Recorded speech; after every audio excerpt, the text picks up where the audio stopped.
Perverted forced organ harvesting gets spotlight in Congress.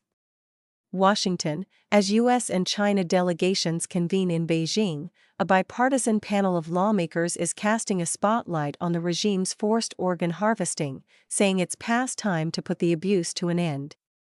Representative Chris Smith, co-chair of the Congressional Executive Commission on China, opened a May 14 congressional hearing by recalling a hot mic incident on Tiananmen Square last September. A conversation was captured between Chinese leader Xi Jinping and Russian President Vladimir Putin as they walked together, musing about living to 150 through continued organ transplants. That was not macabre small talk among aging dictators, Smith said at the hearing. It was a glimpse behind the curtain, a glimpse into a world where human beings can be treated as interchangeable parts to prolong the lives of autocrats. Smith called what the leaders discussed murder masquerading as medicine. 30 years after Smith's first hearing on the topic of organ harvesting, the evidence has become more disturbing, more detailed, and more compelling, he said, as religious and ethnic groups, including Falun Gong practitioners, Uyghurs, Tibetans, and Christians, face greater risk. Though Beijing now insists that its transplant system conforms to international standards, he said, extraordinary eyewitness accounts reviewed by his commission say otherwise. Enough is enough. One testimony came from Syed Ali Reza Motavalian, an Iranian-born refugee and businessman in China. As recently as 2021, he saw unconscious, restrained Chinese prisoners brought in on stretchers and sent to surgery rooms in prison hospitals, never to return, a repeated pattern he linked to organ harvesting. Kalbiner Siddiq, who worked as a Chinese language teacher in Uyghur detention camps in Xinjiang, testified that she saw blood drawn from detainees every week.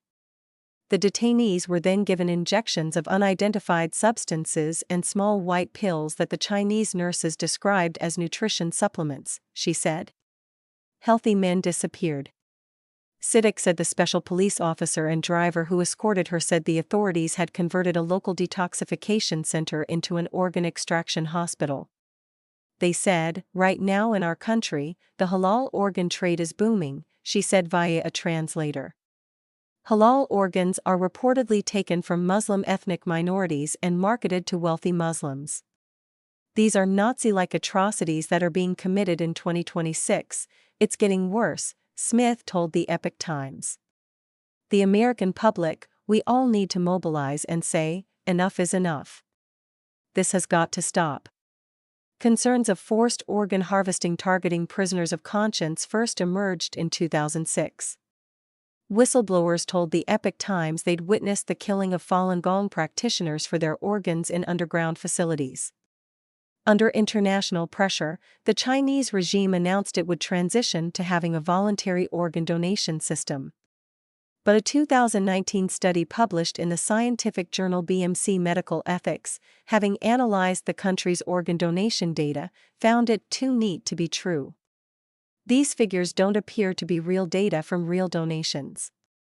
They're numbers generated using an equation, said study author Matthew Robertson, a doctoral student at the Australian National University. The researchers also compared the figures with data from 50 other countries in a database managed by the World Health Organization and found that none of the other countries' datasets fit any formula. In 2019, the Independent China Tribunal in London released findings after a year of investigation into the issue. It concluded that the Chinese regime had forcibly harvested organs from prisoners of conscience on a significant scale, and that Falun Gong practitioners were the primary victims. Ethan Gutman, investigative journalist and author of the Xinjiang Procedure, was one of 3 hearing witnesses who have written books on the issue. He estimated the average age of victims to be 28.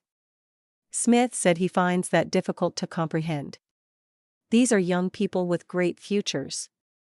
They're very healthy, and the Chinese authorities kill them to get their organs, he said in the interview. His thoughts then returned to the hot mic moment. If she needs a new liver, Smith said, the Chinese leader will look to the very people he despises, like the Falun Gong or like the Uyghurs. That is perverted, he said. It's wrong, it's ugly, it's cruel.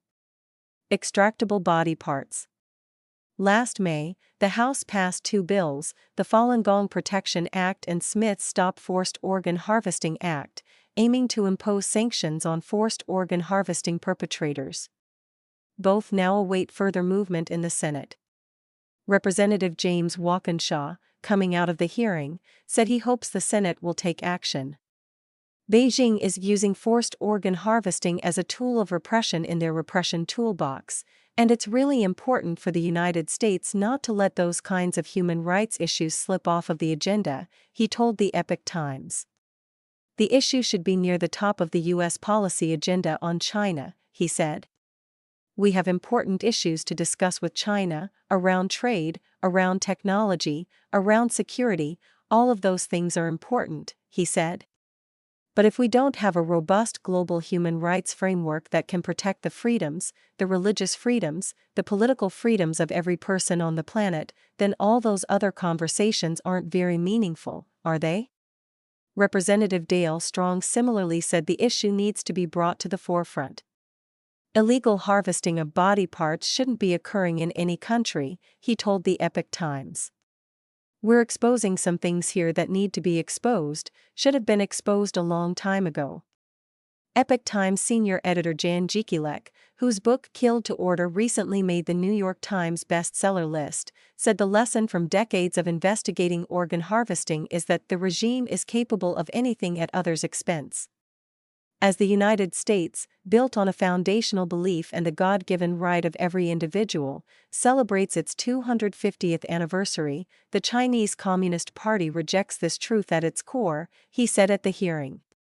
It views its own citizens not as people with dignity, but as a collection of extractable body parts, he said, and it looks at Americans through exactly the same lens.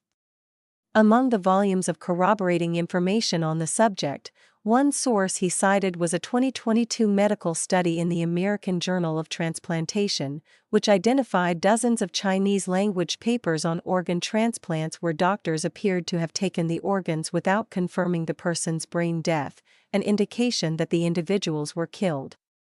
Killed to order is just kind of the norm of how transplantation is done, they've written that into their scientific methods, Jekielek said in an interview. If Washington intends to confront the issue, Jekielek has a suggestion. President Trump likes to have great relationships with a lot of America's prime antagonists, he said in an interview. In that spirit, he said, the U.S. president could approach it by asking his Chinese counterpart whether or not he wants this on his legacy. Does he want his legacy as the ruler of China to be forced organ harvesting, this atrocity and evil yet to be seen on this planet? No more free pass. Hearing witness Sam Brownback, former ambassador-at-large for international religious freedom and author of the just-published China's War on Faith, said the biggest takeaway from the event should be no more free pass. China doesn't get a pass anymore, he told the Epoch Times. If the regime insists on being a hardcore authoritarian communist country and committing atrocities, he said, Washington should take the same confrontational stance that it took with the Soviet Union. He cited Falun Gong practitioner Chen Peiming, who went public in 2024 with the story of how part of his lung and liver were removed forcibly in China in 2004, leaving a roughly 14-inch scar around his chest. Such stories need to get out, Brownback said. You need somebody to pull a shirt up and show you, here's the cut, so that people can see this has happened, he said. You need to go through the numbers. Compared with the often years-long wait time for an organ in the United States, Chinese hospitals' ability to schedule organ transplants within a very short period of time defies understanding, Brownback said. The CCP is conducting 3 religious genocides as we speak, against Tibetan Buddhists, Uyghur Muslims, and Falun Gong practitioners, he said at the hearing. Smith noted the massive profit the regime gleans from the illicit organ trade. We've got to shut it off with a tourniquet, shut it down completely, he said, urging the Senate to take up on the issue. For the victim who tomorrow is going to be slaughtered for their organs, delay is denial, he added. I can't say it strong enough. We don't have a moment to lose. And on one part there would be broad bipartisan agreement, he said at the hearing. No one wants Xi Jinping or Vladimir Putin to live forever.